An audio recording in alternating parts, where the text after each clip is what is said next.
It is the final day here at CES, and I couldn't think of a better way to sign off. Steve, would you do the honors? You bet. Oh,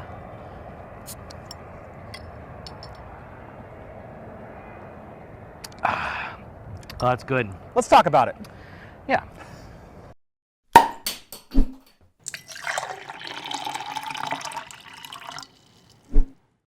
Craft Computing's coverage of CES 2020 is brought to you by Patriot, Thermaltake, and Fractal Design. All right, so we have spent 4 days here at CES and actually 7 days in Las Vegas. It's been quite a long week.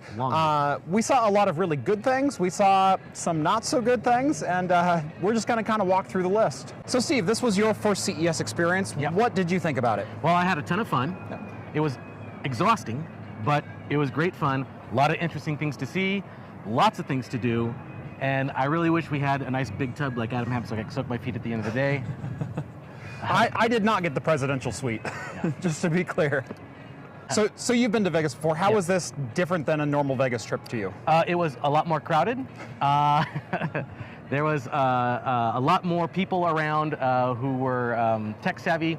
It was a lot more fun talking with people because basically you stop anybody that's working there and you have a conversation to start with them. Yes. What did you like? What was interesting that you saw? And what's the best thing that you saw? What's the best thing that you saw? Right. And everybody has something to say. So also a lot more parties we got to go to. A lot more exhaustion actually. Because normal Vegas vacations, I can go back to my room, I can take a nap. No, we were pretty much going all day, every day. All day, all night in some cases. Which is why we're drinking all day IPA. That's exactly right. Mm-hmm. But yeah, CES is a very, very long week. And for us, it kind of started on Monday. We had a couple of visits with people on Monday. I think 3 nights in a row I was up editing videos until well after 2. I think my latest night was about 4:30 in the morning. Mm-hmm. And then you're up at, usually, you have to be up by about 8:30 or so. Something because like that, you got to go hit it again. Mm-hmm. Yeah. So let's go ahead and talk about our favorite things from the show, because that's probably the #1 question you get asked while you're out and walking around.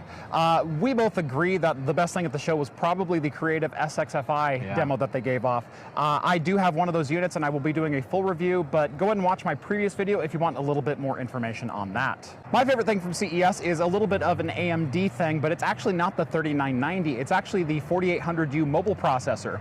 8 cores and 16 threads in a mobile chip that only draws 35 watts. And more specifically, that Asus is going to be putting it in the Zephyrus G14 laptop and pairing it with an RTX 2060.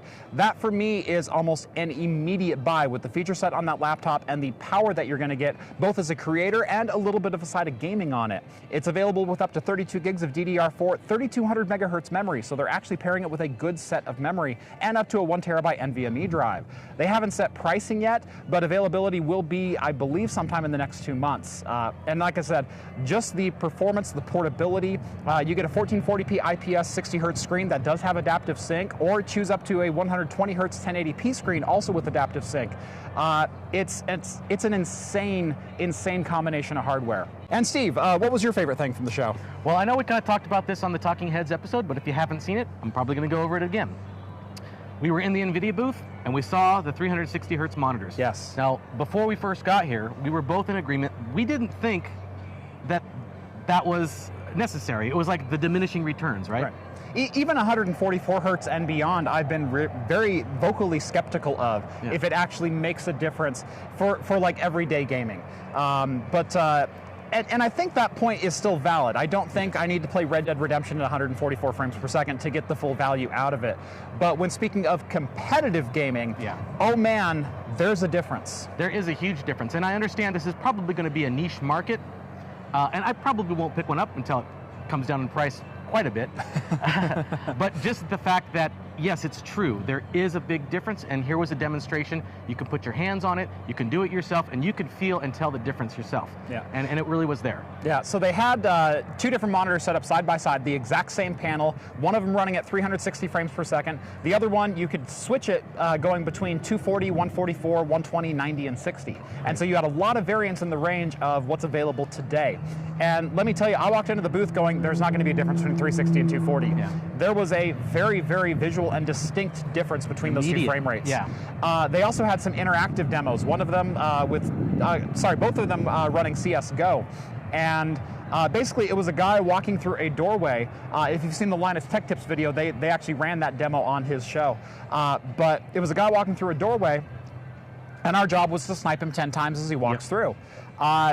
I think on the 360 hertz monitor, I did it 7 times in a row, and I think I got 8 out of 10. Yeah. And even on the 144 hertz monitor, I think I hit him 4 times. Yeah. Like there was a distinct advantage to that 360 hertz. So very exciting product for competitive gamers.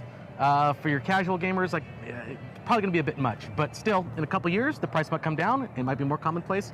Definitely have to pick one up by then. Absolutely.